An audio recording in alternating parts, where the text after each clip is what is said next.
دکاندار کی جو ہم نے مثال دی نا، یہ تو ایک ایسا واضح فرق اس کا نظر آتا ہے بعض اوقات. شاید دکاندار کے بارے میں ہم نہیں کہہ سکتے کہ اب وہ جیسے گاہک سے بات کر رہا ہے، جسے آپ نے ابھی فرمایا جی جی جی.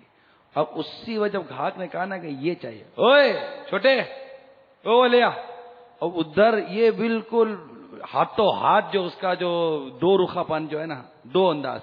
کبھی گاہک سے تو ابھی جب اس آدمی کو جب یہ کہے گا ابے تو وہ نظر نہیں آتا، وہ تھان وہ لیا، یہ لیجیے.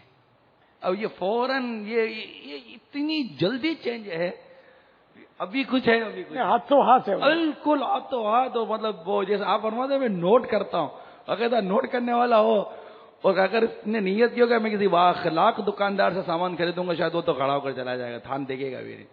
یار یہ تو ہاتھوں ہاتھ اس نے بتا دیا کہ میں کیا کرتا ہوں. بہرحال یہ کہ جس کے جیب میں نوٹ ہے اس کے ساتھ جی حضور یہ انداز ہے، اور جس کے قدموں تلے جنت ہے اس ماں کے ساتھ وہ جھاڑ جھپٹ ہے. کتنی بڑی محرومی ہے، بد نصیبی ہے. اللہ خوشامد ماں کی کرنی چاہیے، چاپلوسی ماں کی کرنی چاہیے، جی جناب ماں کو کرنا چاہیے، جی حضور ماں کو کرنا چاہیے. یہ جنت دلوائے گی. یہ گاہک دے گا تو کیا چند سکے ہی دے کے جائے گا، اور کیا دے گا.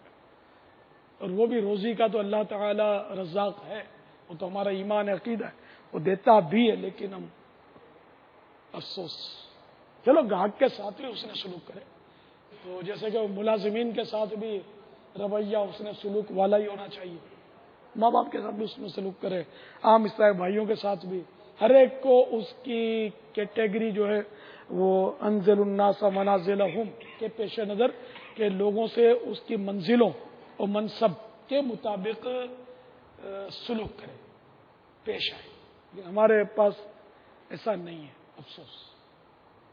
اللہ میرے اعلیٰ حضرت کا صدقہ دے دے ہم کو. آمین. جشن ولادت اعلیٰ حضرت کے صدقے میں اللہ تعالی ہمیں دعوت اسلامی کے مرکز کی طرف سے پیش کردہ مدنی انعامات میں جو ایک دن کے بچے کے ساتھ بھی آپ جناب سے بات کرنے کا مدنی انعام ہے، اللہ اس پر عمل کرنے کی سعادت دے. آمین.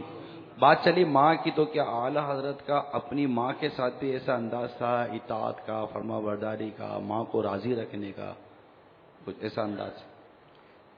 بالکل تھا.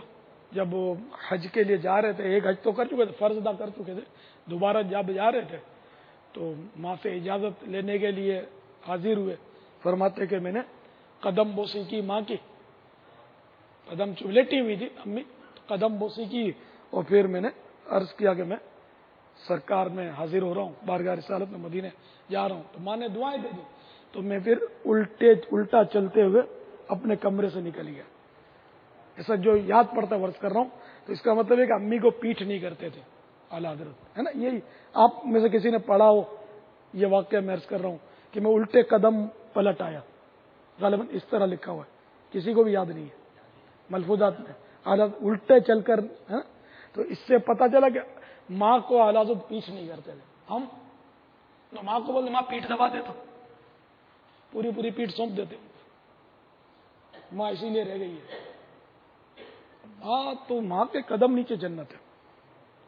وہ در مختار کے حوالے سے باہر شریعت میں اعلیٰ حضرت کے خلیفہ صدر شریعت مولانا شاہ محمد امجد علی اعظمی علیہ رحمۃ اللہ القوی نقل کرتے ہیں کہ جس نے ماں کے قدم چومے اس نے جنت کی چوکھٹ یعنی جنت کے دروازے کو بوسا دیا. تو جس کی ماں زندہ ہے اس کے لیے تو یہ سعادت، مطلب مدینہ سعادت ہے، اس کو تو ضرور حاصل کرنا چاہیے.